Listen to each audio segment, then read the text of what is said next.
Bonjour à toutes. Aujourd'hui, on commence une nouvelle unité de l'algèbre. Commençons par la première leçon, termes et expressions algébriques. Comme on sait déjà que les langages mathématiques sont des langages symboliques qui utilisent beaucoup de symboles pour les exprimer. Voyons l'exemple du périmètre d'un carré. Le périmètre d'un carré, sa formule c'est côté fois 4. Alors, il est formé de deux facteurs. Un facteur numérique, c'est le 4, et un facteur symbolique qui est le C. Le C, on l'appelle variable. Sa valeur varie d'un problème à l'autre. On dit que 4 fois C, ou bien, on l'appelle un terme. Il est formé de deux facteurs et c'est clair qu'on peut enlever le symbole de la multiplication et on peut l'écrire 4C tout de suite. Alors, de quoi s'agit un terme? Un terme, c'est le produit de deux ou plusieurs facteurs, facteurs numériques ou facteurs symboliques. Voyons quelques exemples. De A, ça c'est un exemple. 5xy, c'est un autre exemple d'un terme. 1 quart x et ainsi de suite. Est-ce qu'il y a maintenant une différence entre un terme et un terme constant? Un terme constant, c'est un terme qui ne contient pas de variable, seulement un facteur numérique. Comme par exemple, moins 8, 12, 9, moins 0,25, moins 1 quart, et ainsi de suite. Quand je dis le terme A, il est formé de deux facteurs, 1 et lui-même. Pourquoi? Car on sait que 1, c'est l'élément neutre de la multiplication. Quand on multiplie 1 par un nombre, le résultat ou bien le produit, c'est le nombre lui-même.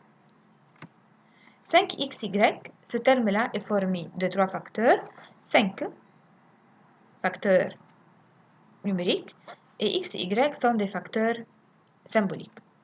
Un autre exemple, 3y au cube est formé de 4 facteurs, le facteur numérique qui est le 3 et le facteur symbolique qui est y au cube, ça veut dire y fois y fois y. Faites attention. On va apprendre maintenant quelques vocabulaires utilisés dans les termes et les expressions algébriques. Voyons un exemple, 4x au carré. Le 4, puisqu'il est placé devant une variable, il porte un nom spécial, on l'appelle coefficient. Alors, il faut qu'on fasse attention que le coefficient est toujours écrit avant les variables. On doit les placer avant les variables. Par contre, la puissance porte un autre nom, on peut l'appeler aussi une exposant.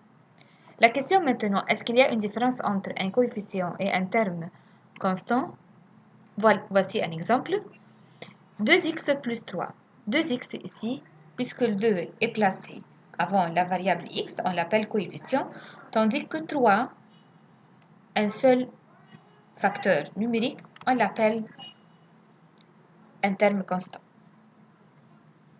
Faites attention, lorsque le coefficient est 1, on ne peut pas l'écrire. Comme exemple, a au cube porte un coefficient qui est le 1. Mais puisque le coefficient est 1, on peut le négliger. On va savoir maintenant comment trouver le degré d'un terme. Tout simplement, le degré d'un terme, c'est de trouver le nombre de variables qui forment ce terme-là en calculant la somme de ses puissances. Voici quelques exemples. Le degré du terme moins 2a est du premier degré car la puissance ici, c'est 1. Le degré du terme 9xy, c'est du deuxième degré, il porte deux variables. Le degré du terme moins 17n au carré, c'est du deuxième degré. Et le degré de n'importe quel terme constant est de 0 degré car il ne porte pas de variable. Voici un exemple. On veut déterminer le degré des termes suivants. Le premier terme, 5x au cube, la puissance c'est 3, donc il est de troisième degré.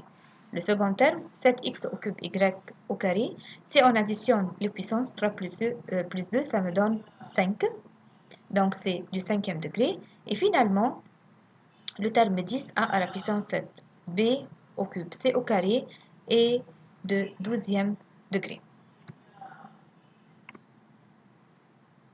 Alors maintenant, vers les notions des expressions algébriques. Tout simplement, c'est un ensemble de termes algébriques reliés ensemble par les symboles des opérations, l'addition ou bien la soustraction. Voyons un exemple. 2ax au carré moins 8bx. Ce sont deux termes reliés ensemble par ici les symboles des opérations et ici on a utilisé la soustraction. Alors, une expression peut être formée de deux ou plusieurs termes. Voici un exemple. 6x plus 16 reliés ensemble par le symbole d'opération qui est l'addition. Le 6, on l'appelle coefficient. Le x, c'est une variable.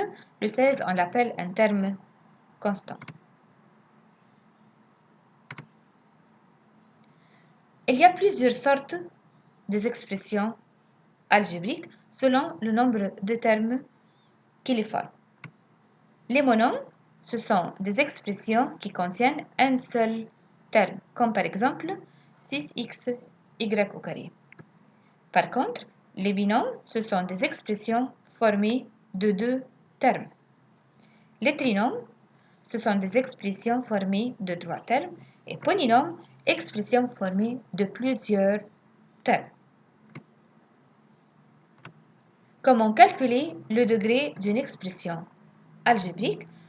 On va calculer le degré de chaque terme. Ensuite, on va choisir le degré le plus grand.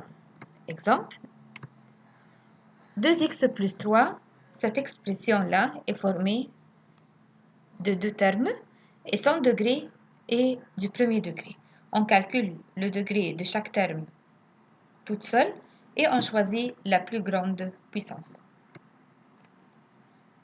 Un autre exemple, 7x au carré plus y plus 15 est formé de deuxième degré. Le degré du premier terme, c'est deuxième degré. Le degré du deuxième terme, c'est du premier degré. Et le 15, puisqu'il est un terme constant, n'a pas de degré, c'est de 0 degré. Donc, on choisit le degré le plus élevé, c'est le deuxième degré. Le troisième exemple, on calcule le degré de chaque terme toute seule et on va choisir, après avoir calculé le degré de chaque terme, on va choisir sixième degré.